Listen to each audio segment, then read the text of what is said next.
வணக்கம். இரவு நேர பிரதான செய்திகள். முதலில் தலைப்புச் செய்திகள். யாழில் சீமானை ஆதரித்து மாட்டுவண்டி ஊர்வலம்.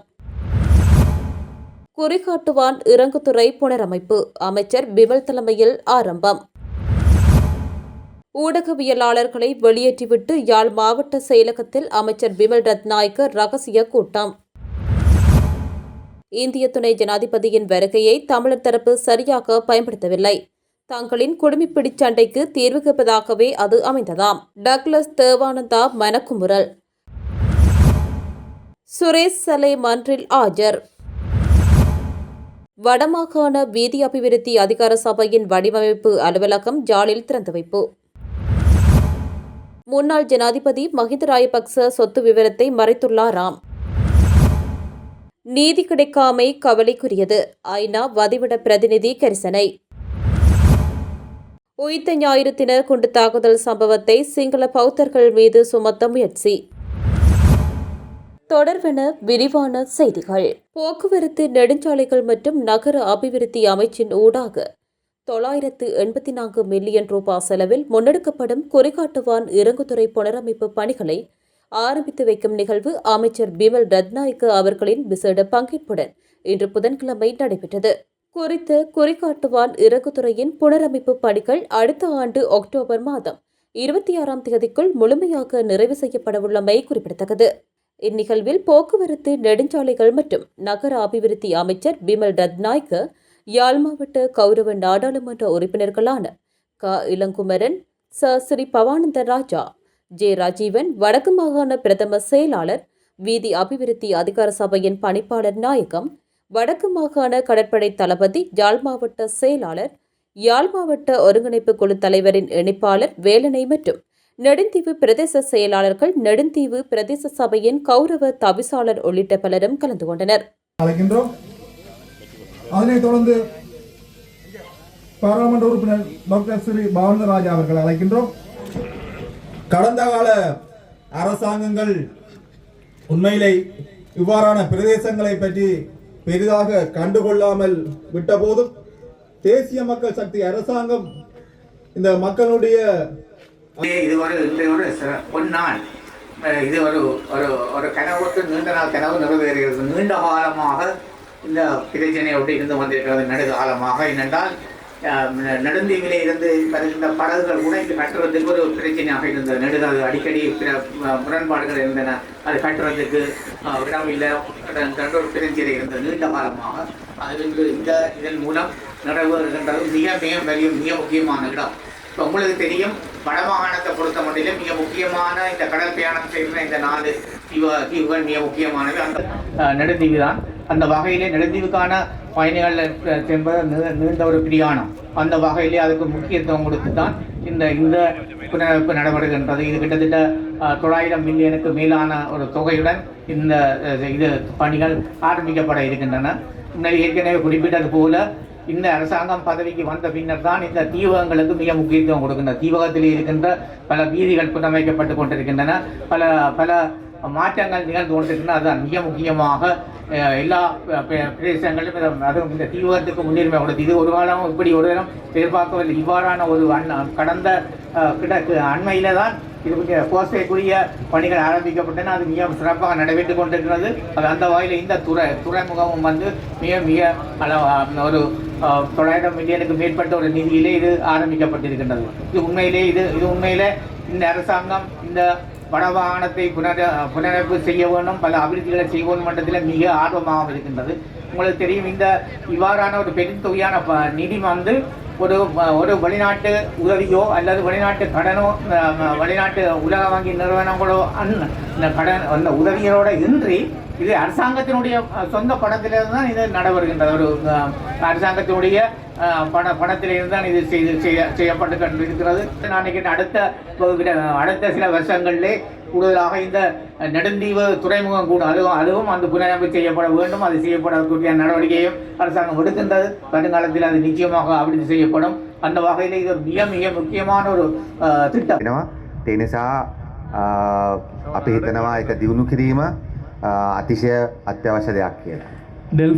டெல்ஃபை பொறுத்தவரையில் வடமாகாண வீதி அபிவிருத்தி அதிகார சபையின் வடிவமைப்பு காரியாலயம் இன்றைய தினம் திறந்து வைக்கப்பட்டது. யாழ்ப்பாணம் கடற்கரை வீதியில் அமைந்துள்ள வீதி அபிவிருத்தி அதிகார சபையின் பணிப்பாளர் காரியாலயத்தில் வடமாகாண வீதி அபிவிருத்தி அதிகார சபையின் வடிவமைப்பு காரியாலயம், போக்குவரத்து, நெடுஞ்சாலைகள் மற்றும் நகர அபிவிருத்தி அமைச்சர் பிமல் ரத்நாயக்கவினால் இன்று முற்பகல் 11:30 மணியளவில் திறந்து வைக்கப்பட்டது. இதன்போது வடிவமைப்பு காரியாலயத்துக்கு நியமிக்கப்பட்ட உத்தியோகத்தர்களுக்கான நியமன கடிதங்களும் பிமல் ரத்நாயக்கவினால் வழங்கி வைக்கப்பட்டது.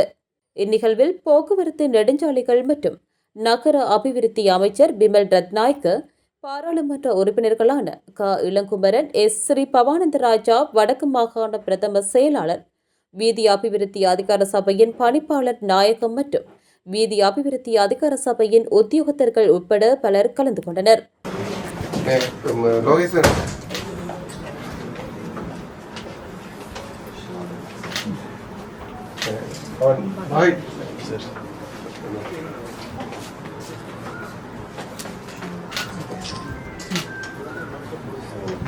Please get trained this paper.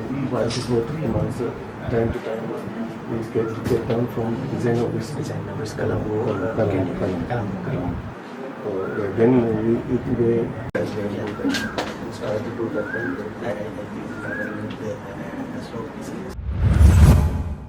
அமைச்சர் பிமல் ரத்நாயக்க தலைமையில் யாழ்ப்பாணம் மாவட்ட செயலகத்தில் இன்று புதன்கிழமை இடம்பெற்ற கூட்டத்தில் செய்தி சேகரிக்க முடியாது என தெரிவித்து ஊடகவியலாளர்கள் வெளியேற்றப்பட்டனர்.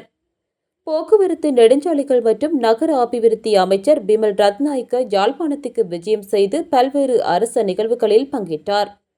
இதனொரு அங்கமாக யாழ்ப்பாண நகர திட்டம் பற்றிய கலந்துரையாடல், பாராளுமன்ற உறுப்பினர்கள், யாழ்ப்பாண மாவட்ட செயலாளர், யாழ்ப்பாண மாநகர முதல்வர், துறை சார்ந்த அதிகாரிகள் பலரின் பங்கேற்புடன் யாழ் மாவட்ட செயலகத்தில் நடைபெற்றது. இதன்போது செய்தி சேகரிப்பதற்காக போக்குவரத்து, நெடுஞ்சாலைகள் மற்றும் நகர அபிவிருத்தி அமைச்சரின் ஒருங்கிணைப்பாளரால் ஊடகவியலாளர்களுக்கு அழைப்பு விடுக்கப்பட்டிருந்தது. அதன்படி செய்தி சேகரிக்க சென்ற ஊடகவியலாளர்கள் கலந்துரையாடல் ஆரம்பிக்க முன்னர் காணொலிகளை பதிவு செய்த நிலையில் கூட்டத்தில் ஊடகவியலாளர் இருக்க முடியாது எனவும், கலந்துரையாடல் முடிந்த பின்னர் வருமாறும் மாவட்ட செயலக ஊடகப் பிரிவு உத்தியோகத்தரால் அறிவுறுத்தப்பட்டது. கலந்துரையாடல் தொடர்பாக அழைப்பு விடுக்கப்பட்டே ஊடகவியலாளர்கள் பங்கேற்றமை தொடர்பாக குறித்த உத்தியோகத்தருக்கு தெளிவுபடுத்தப்பட்ட போதும் ஏனைய நிகழ்வுகளுக்கே அழைப்பு விடுக்கப்பட்டது எனவும், இதில் இருக்க முடியாது என தெரிவிக்கப்பட்ட நிலையில் ஊடகவியலாளர்கள் கலந்துரையாடல் அறையில் இருந்து வெளியேறினர். மாற்றம், வெளிப்படைத்தன்மை தொடர்பாக அதிகம் வலியுறுத்தும் தற்போதைய அரசாங்கத்தின் அமைச்சரவை அமைச்சர் பங்கேற்ற கூட்டத்தில் ஊடகவியலாளர் இருக்கவே முடியாது என தெரிவிக்கப்பட்டமை ஊடகவியலாளர்கள் மத்தியில் அதிருப்தியை ஏற்படுத்தியது. தமிழக தேர்தல் களம் சூடுபிடித்துள்ள நிலையில் யாழ்ப்பாணத்தில் பல இடங்களில் நாம் தமிழர் கட்சியின் தலைவர் சீமானுக்கு ஆதரவாக பதாகைகள் காட்சிப்படுத்தப்பட்டுள்ளன. இதற்கமைய இன்றைய தினம் மானிப்பாயில் மாட்டுவண்டி ஊர்வலம் ஒன்றும் இடம்பெற்றது. மானிப்பாய் பிரதேச சபையின் உறுப்பினர்கள் இணைந்து இதனை முன்னெடுத்துள்ளனர். இதன்போது நாம் தமிழர் கட்சி சின்னம் மற்றும் செந்தமிழன் சீமானின் உருவப்படம் அடங்கிய ஆடையை அணிந்து சீமானுக்கு ஆதரவு தெரிவிக்கும் பதாகையை மாட்டுவண்டியில் கட்டி ஏரினை சுமந்தவாறு மாட்டுவண்டி ஊர்வலம் இடம்பெற்றுள்ளது. மானிப்பாய் பிரதேச சபைக்கு முன்பாக ஆரம்பித்த இந்த ஊர்வலமானது மருதடி விநாயகர் ஆலயம் வரை சென்று முடிவடைந்துள்ளது. இந்திய துணை ஜனாதிபதி CP ராதாகிருஷ்ணனுடனான சந்திப்பை தமிழ் தரப்பினர் சரியாக பயன்படுத்தவில்லை என குற்றம் சாட்டியுள்ள முன்னாள் அமைச்சர் டக்ளஸ் தேவானந்தா அவர்களது சந்திப்பு தமக்கிடையே இருக்கும் குடும்பிப்பிடி சண்டைக்கு தீர்வு கேட்டதாகவே அமைந்திருந்தது என்றும் சாடியுள்ளார். இந்திய துணை ஜனாதிபதியின் இலங்கை வருகையும் தமிழ் அரசியல் தரப்பினரது சந்திப்பும் தொடர்பில் கருத்து கூறுகையில் இவ்வாறு தெரிவித்த அவர் மேலும் குறிப்பிட்டவை வருமாறு: சில தினங்களுக்கு முன்னர் இந்தியாவின் உதவி ஜனாதிபதி இலங்கை வந்திருந்த போது அவரை சந்திக்க கிடைத்த சந்தர்ப்பத்தில் தமிழ் அரசியல் தரப்பினர் தமக்கிடையே இருக்கும் குடும்பிச் சண்டையை எடுத்துக் கூறி தீர்வு கட்ட விவகாரமாகவே அது இருந்ததே தவிர தமிழ் மக்களுக்கான தேவைகளையோ அபிலாசைகளையோ கேட்டு பெற்றுக்கொள்வதற்கான ஒன்றாக அமையாதது எனக்கும் எமது மக்களுக்கும் வேதனையையும் ஏமாற்றத்தையும் அளித்துள்ளது. இன்றைய கால சூழலில் இந்தியாவின் துணை ஜனாதிபதி இலங்கை வருகை தந்தமை வரவேற்கத்தக்க ஒரு செய்தி. அதே நேரம் அவரது வருகையையும் சந்திப்பையும் தமிழ் அரசியல் தரப்பினர் சரியாக பயன்படுத்தவில்லை என்பதுதான் என்னுடைய கவலையாக இருக்கின்றது. ஏனென்றால் கடந்த காலத்தில் இவ்வாறு எனக்கு கிடைத்த சந்தர்ப்பங்களையும் நாமாகவே சந்தர்ப்பங்களை உருவாக்கியும் எமது மக்கள் தேவைகள் குறித்து நாம் சரியாக கையாண்டிருக்கின்றோம். குறிப்பாக நான் 2010 இலங்கையின் ஜனாதிபதி மஹிந்த ராஜபக்ச உள்ளிட்ட உயர்மட்ட குழுவுடன் இந்தியா சென்றிருந்த போது 50,000 வீட்டுத் திட்டம், 500 உளவு இயந்திரம், யாழ் கலாசார மத்திய நிலையம் உள்ளிட்ட அவசிய தேவைகளை பெற்றிருந்தமையுடன் 13வது திருத்த சட்டமே தீர்வுக்கான ஆரம்பம். ஆனால் அது ஒரு நிரந்தர தீர்வல்ல என்றும் சுட்டிக்காட்டி வலியுறுத்தியிருந்தேன். அவ்வாறாக நாம் முன்னெடுத்த சந்திப்புகள் எமது மக்களுக்கு பல வகைகளிலும் நன்மையாகவே அமைந்திருக்கின்றது. ஆனால் தற்போது இவர்களது இந்த சந்திப்பு என்பது தமக்குள் இருக்கும் குடுமிப்பிடி சண்டையை அவரிடம் சென்று சொல்லி தீர்வுக்காக கலந்துரையாடியமை போலவும், அதே நேரத்தில் எமது மக்களுக்கு இருக்கின்ற பிரச்சினைகள் தொடர்பில் அழுத்தமாக கோரிக்கைகளையோ தேவைகளையோ கோரவில்லை என்பதும் ஊடகங்கள் வாயிலாக அறிந்து கொள்ள முடிகின்றது. குறிப்பாக இந்தியாவை பொறுத்தளவில் 13வது திருத்தச் சட்டத்தினோடாகவே ஒரு தீர்வை பெற்றுத்தர முயற்சிப்பார்கள். அதற்கு மேல் அவர்கள் போக மாட்டார்கள். அதன் அடிப்படையில் அதையாவது இவர்கள் பெற்றுத்தருமாறு எடுத்துரைத்து கேட்டிருக்கலாம். ஆனால் இவர்கள் வழமை போன்று தமது சுயலாப அரசியலிலிருந்து கொண்டுதான் இந்த சந்திப்பையும் பயன்படுத்தியிருக்கின்றார்கள். இவர்களது இந்த செயற்பாடானது மக்களை கடுமையாக வேதனையடைய வைத்துள்ளதுடன், குறிப்பாக இவர்களா எமது பிரச்சினைகளுக்கு தீர்வை பெறும் நோக்கில் இந்திய துணை ஜனாதிபதியை சந்தித்திருக்கின்றார்கள் என்றும் சலித்துக் கொள்ள வைத்துள்ளது. அந்த வகையில் மக்கள் தேவைகள் முன்னிறுத்தப்படாது தமது குடும்பச் சண்டைக்கு தீர்வு கேட்டது போன்ற இந்த சந்திப்பு எனக்கும் வேதனை அளிக்கின்றது என்றும் தெரிவித்திருந்தமை குறிப்பிடத்தக்கது. இந்திய உப ஜனாதிபதி அவர்கள் இலங்கைக்கு விஜயம் செய்தது வரவேற்கத்தக்கது. ஆனால் அதே நேரத்தில் அந்த சந்திப்புகளை தமிழருடைய தரப்பில் அதை சரியாக பயன்படுத்தவில்லை என்பதுதான் என்னுடைய கவலை. ஏனென்றால் இப்போ கடந்த காலத்தில் எனக்கு கிடைச்ச சந்தர்ப்பங்களை உருவாக்கியும் எங்களுடைய மக்கள் தொடர்பாக பல விடயங்களை நாங்கள் கையாண்டிருக்கின்றோம். அது மக்களுக்கு பல வகையிலும், அது அன்றாட பிரச்சனைகளாக இருக்கலாம், அபிவிருத்தியாக இருக்கலாம், அரசியல் உரிமை பிரச்சனையாக இருக்கலாம், பல வகைகளில் அது நன்மை பாய்ச்சிருக்கின்றது.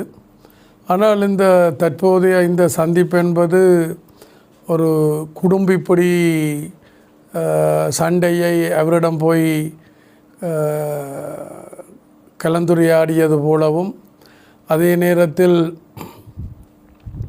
எங்களோட மக்களுக்கு இருக்கக்கூடிய பிரச்சனைகள், அது அரசியல் உரிமை பிரச்சனையாக இருக்கலாம், அல்லது மக்களுடைய வாழ்வாதாரம் அல்லது அன்றாட பிரச்சனைகள். உங்களுக்கு தெரியும், நாங்கள் ஒரு சந்தர்ப்பத்தில் நான் புதுடில்லி சென்ற பொழுது 50,000 வீட்டு திட்டங்களை பெற்று வந்திருந்தேன். 500 உழவு இயந்திரங்கள், 5000 துச்சக்கர வண்டிகள், அதுபோல் பலது நல்லின கால்நடைகள், அதைவிட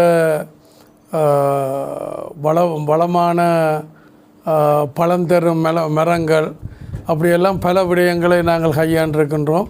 அதுபோல் எங்களோட மக்களுடைய அரசியல் உரிமை பிரச்சனையில் அடிப்படையானது, யதார்த்தமானது, சாத்தியமானது இந்த 13வது திருத்தச் சட்டம், இலங்கை இந்திய ஒப்பந்தத்தில் ஏற்படுத்தப்பட்ட இந்த மாகாண சபை முறைமை 13வது திருத்தச் சட்டம். ஆனால் அது முடிவே இல்லை. இருந்தாலும் இந்தியாவை பொறுத்த வகையில் அதற்கு மேலால் அவர்கள் செல்ல முடியாது, செல்ல போவதும் இல்லை. அப்போ அதையாவது இவர்கள் வலியுறுத்தி விட்டு இல்லை எடுத்துரைத்து விட்டு வந்திருக்க வேண்டும். ஆனால் அவர்கள் தங்களுடைய சுயலாப வளமை போல தங்களுடைய சுயலாப அரசியலில் இருந்து தான் அதுகளை அணுகியிருக்கிறார்கள். இது தொடர்பாக மக்கள் ரொம்ப வேதனைப்படுகின்றார்கள். இவர்களா எங்களுடைய பிரதிநிதிகளாக இந்திய ஜனாதிபதியை சந்தித்திருந்தார்கள் என்பது சம்பந்தமாக எனக்கும் அது ரொம்ப மனவேதனை. பயங்கரவாத தடை சட்டத்தின் கீழ் தடுப்பு காவலில் வைக்கப்பட்டுள்ள அரசு புலனாய்வு சேவையின் முன்னாள் பணிப்பாளர் ஓய்வு பெற்ற மேஜர் ஜெரக் சுரேஷ் சலே குற்றப்புலனாய்வு திணைக்கள அதிகாரிகளால் பலத்த பாதுகாப்புடன் கோட்டை நீதவான் நீதிமன்றத்துக்கு இன்று அழைத்து வரப்பட்டார். அவர் மீதான தடுப்பு காவல் உத்தரவை மேலும் தொடர்வதற்கு தீர்மானிக்கப்பட்டுள்ளது. அரசு புலனாய்வு சேவையின் முன்னாள் பணிப்பாளர் ஓய்வு பெற்ற மேஜர் ஜெனரல் சுரேஷ் சலே மீதான தடுப்பு காவல் உத்தரவை மேலும் தொடர்வதற்கு தீர்மானிக்கப்பட்டுள்ளது. இது தொடர்பான வழக்கினை எதிர்வரும் மே 20ஆம் தேதியன்று மீண்டும் எடுத்துக்கொள்ள கோட்டை நீதிவான் நீதிமன்றம் உத்தரவிட்டுள்ளது.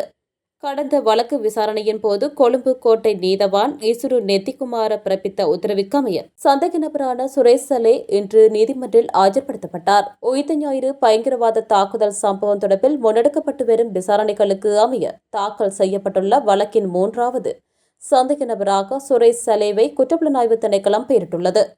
சுரேஷ் சலே சந்தேக நபராக பெயரிடப்பட்டுள்ளமையால் அவரை நீதிமன்றில் ஆஜர்படுத்துமாறு கடந்த வழக்கு தவணையின் போது கோட்டை நீதவான் உத்தரவிட்டிருந்தார்.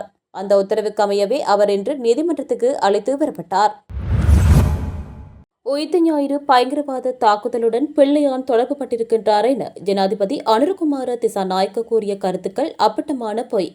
மக்கா சூத்திரதாரியை நாட்டுக்கு வெளிப்படுத்துவதாக கூறிய தற்போதைய அரசாங்கத்தின் மற்றொரு இழுத்தடிப்பு நாடகம் நீதிமன்ற அறிக்கைகளோடாக அம்பலமாகியுள்ளதாக புதிய மக்கள் முன்னணியின் தலைவர் சுகேஸ்வர பண்டார சுட்டிக்காட்டியுள்ளார். புதிய மக்கள் முன்னணி காரியாலயத்தில் நேற்று செவ்வாய்க்கிழமை நடைபெற்ற விசேட ஊடகவியலாளர் சந்திப்பில் கலந்து கொண்டு கருத்து தெரிவிக்கும் போதே அவர் மேற்கண்டவாறு தெரிவித்தார். ஜனாதிபதி அனுரகுமார திசாநாயக்க கடந்த நாடாளுமன்ற தேர்தல் காலப்பகுதியில் மட்டக்களப்பில் இடம்பெற்ற கூட்டம் ஒன்றில் உரையாற்றும் போது உயிர்த்த ஞாயிறு தாக்குதலுடன் பிள்ளையான் தொடர்புபட்டிருந்தார் எனவும் அவர் மூலமாக இந்த தாக்குதலில் மகா சூத்திரதாரியை நாட்டுக்கு வெளிப்படுத்த முடியும் என்றும் பகிரங்கமாக தெரிவித்தார். அவரைத் தொடர்ந்து ஆளும் தரப்பின் முக்கியஸ்தரான ஆனந்த விஜயபாலவும் பாராளுமன்றத்தில் உரையாற்றும் போது பிள்ளையான் இப்போது சகல உண்மைகளையும் கக்க தயாராக இருக்கின்றார் எனவும் அதன் மூலம் பலருக்கும் சிக்கல் ஏற்படும் என்றும் குறிப்பிட்டிருந்தார். பிள்ளையான் கைது செய்யப்பட்டு நீண்ட காலம் கடந்துவிட்ட நிலையில் அவர் இப்போது நீதிமன்றத்தில் முன்னிலைப்படுத்தப்பட்டுள்ளார்.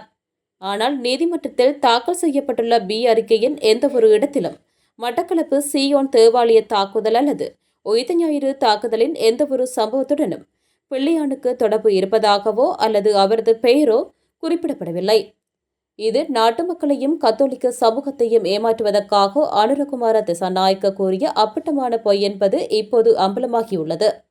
நாட்டின் முதல் குடிமகனாகவும் முப்படைகளின் தளபதியாகவும் இருக்கும் ஒருவர் இவ்வாறான கருத்துக்களை கூறுவது மிகவும் பாரதூரமான விடயமாகும். உயிர்த்த ஞாயிறு தாக்குதல் இடம்பெற்று 7 ஆண்டுகள் பூர்த்தியாகும் நிலையில் பாதிக்கப்பட்ட மக்களுக்கு நீதியை நிலைநாட்டுவதற்கு பதிலாக அரசாங்கம் மக்களை ஏமாற்றும் அரசியல் நாடகத்தையே அரங்கேற்றுகின்றது. ஜனாதிபதி விசாரணை ஆணைக்குழுவின் ஜெனத் டி சில்வா அறிக்கையில் தமது கடமையை செய்ய தவறியமை மற்றும் பொறுப்பற்ற விதத்தில் செய்யப்பட்டமை தொடர்பில் குற்றம் சாட்டப்பட்டுள்ள 19 அதிகாரிகளின் பெயர்கள் உள்ளன. அந்த பட்டியலில் முன்னணியில் இருப்பவர்கள் தற்போதைய பொது பாதுகாப்பு அமைச்சின் செயலாளர் ரவி செனவிரத்ன மற்றும் குற்றப்புலனாய்வு திணைக்களத்தின் விசாரணைகளை மெருகூட்டுவதற்கென நியமிக்கப்பட்டுள்ள ஷானி அபேசேகர ஆகியோர் ஆவார். அப்போதைய புலனாய்வு பிரிவு பணிப்பாளர் நிலந்த ஜெயவர்தன வழங்கிய தகவல்களை மேசையில் போட்டுவிட்டு தேநீர் அருந்திக்கொண்டு வாளாவிருந்தவர்களே இந்த ரவி மற்றும் ஷானி. இவர்கள் மீது குற்றவியல் சட்டத்தின் கீழ் வழக்கு தொடரப்பட வேண்டுமென ஜெனத் சில்வா அறிக்கையில் பரிந்துரை செய்யப்பட்டுள்ளது. இவ்வாறு இருக்கையில் இவர்களை கொண்டே மீண்டும் விசாரணைகளை ஆரம்பிப்பது என்பது வேடிக்கையான செயலாகும். இவர்கள் இருவரும் பதவியில் இருக்கும் வரை உயிர்த்த ஞாயிறு தாக்குதல்களில் உயிர் நீத்தவர்களுக்கு நீதி கிடைக்காது. அப்போதைய கிழக்கு மாகாண கட்டளை தளபதியாக இருந்த அருண ஜெயசேகரவை பதவியிலிருந்து நீக்குமாறு கத்தோலிக்க திருச்சபை அழுத்தம் கொடுக்கின்றது. ஆனால் விசாரணை அறிக்கைகளில் எங்கும் அருண ஜெயசேகரவின் பெயர் குறிப்பிடப்படவில்லை. அறிக்கையில் பெயர் குறிப்பிடப்படாத அருணவை நீக்க கோரும் கத்தோலிக்க திருச்சபை அறிக்கையில் நேரடியாக குற்றம் சாட்டப்பட்டுள்ள ரவி செனவிரத்ன மற்றும் ஷானி அபேசேகரவை பதவிகளில் அமர்த்துமாறு பரிந்துரைப்பது ஏன்? இதில் என்ன சமத்துவம் இருக்கிறது? நேர்மையான விசாரணை வேண்டுமென்றால் ரவி மற்றும் ஷானி ஆகியோரை முதலில் நீக்கப்பட வேண்டும். அனுர அரசாங்கம் ஆட்சிக்கு வரும்போது வழங்கிய முக்கிய வாக்குறுதி சூத்திரதாரியை பிடிப்பது. 2025 மார்ச் 31ஆம் தேதி அனுரகுமார திசாநாயக்க ஒரு விசேட அறிவிப்பை விடுத்து ஏப்ரல் 21ஆம் தேதிக்குள் சூத்திரதாரியை வெளிப்படுத்துவோம் என்றார். ஆனால் அன்று பழைய அறிக்கைகளையே குற்றப்புலனாய்வு திணைக்களத்துக்கு அனுப்பினார். இப்போது அடுத்த ஏப்ரல் 21ஆம் தேதிக்கு தவணை சொல்கிறார். இது ஜனாதிபதியின் மற்றுமொரு இன்று போய் நாளை வா எனும் இழுத்தடிப்பு நாடகமாகும். வரும் ஏப்ரல் 21ஆம் தேதி வரும்போது ஜனாதிபதிக்கு சூத்திரதாரியை வெளிப்படுத்துவதற்கு பதிலாக தானும் தனது அமைச்சரவையும் ஒளிந்து கொள்வதற்கு ஓரிடத்தையே தேட வேண்டியிருக்கும். சுரேஷ் அலி போன்ற நாட்டுக்காக பணியாற்றிய அதிகாரிகளை பழி வாங்குவதை நிறுத்திவிட்டு ஏற்கனவே சமர்ப்பிக்கப்பட்டுள்ள ஜனத்த சில்வா, ஜெய தல்விஸ், இமாம் கமிட்டி உள்ளிட்ட 5 அறிக்கைகளையும் சட்டமா அதிபருக்கு அனுப்பி உண்மையான குற்றவாளிகளுக்கு தண்டனை பெற்றுக் கொடுங்கள் என்றார்.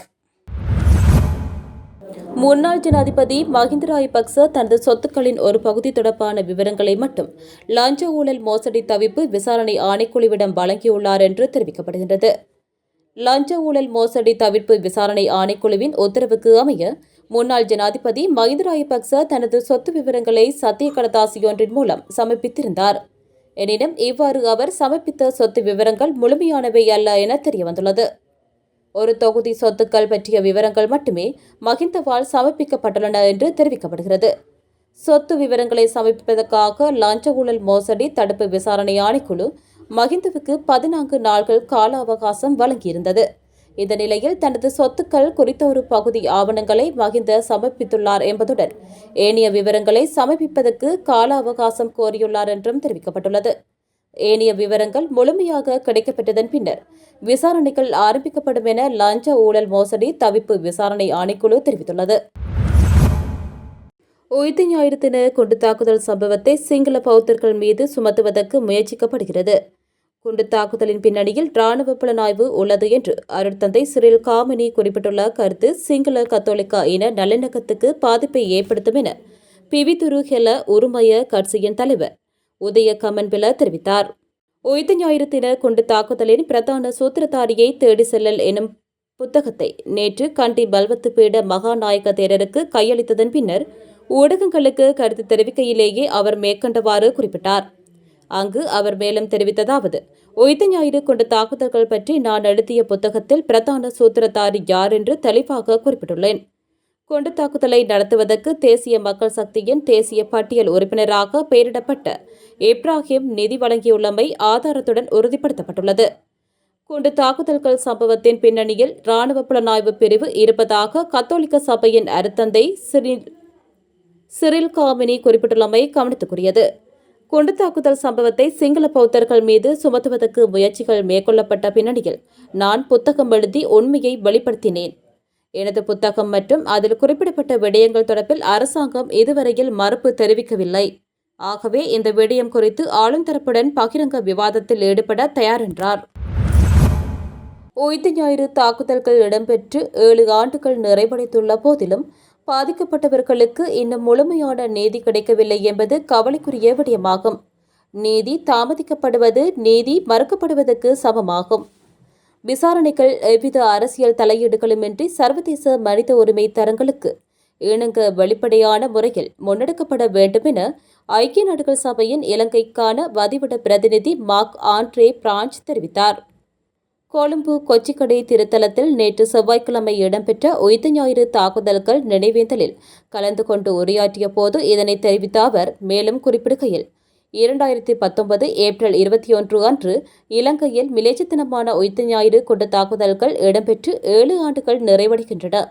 இந்த துயரமான தருணத்தில் தேவாலயங்கள் மற்றும் ஹோட்டல்களில் தங்கள் உயிர்களை இழந்த 270க்கும் மேற்பட்ட அப்பாவி மக்கள் மற்றும் காயமடைந்த நூற்றுக்கணக்கானவர்களை நாம் மிகுந்த மரியாதையுடன் நினைவு கூறுகிறோம். பாதிக்கப்பட்ட குடும்பங்களின் தீராத துயரத்தையும் கடந்த பல ஆண்டுகளாக அவர்கள் நீதிக்காக காட்டிவரும் அபாரமான மன உறுதியையும் நாம் கௌரவிக்க வேண்டும். தாக்குதல் நடந்து இவ்வளவு காலம் கடந்த பின்னரும் பாதிக்கப்பட்டவர்களுக்கு இன்னும் முழுமையான நீதி கிடைக்கவில்லை என்பது கவலைக்குரிய விடயமாகும். நீதி தாமதிக்கப்படுவது நீதி மறுக்கப்படுவதற்கு சமம் என்பதை நாம் உணர வேண்டும். பாதிக்கப்பட்ட குடும்பங்கள் மற்றும் ஒட்டுமொத்த இலங்கை சமூகம் உண்மையை அறிந்து கொள்ளும் உரிமையை கொண்டுள்ளனர். இந்த சம்பவம் குறித்த விசாரணைகள் வெறும் பேரளவில் இருக்கக்கூடாது. அவை சர்வதேச மனித உரிமை தரங்களுக்கு இணங்க எவ்வித அரசியல் தலையீடுகளுமின்றி முழுமையான மற்றும் சுதந்திரமான முறையில் முன்னெடுக்கப்பட வேண்டும் என்றார்.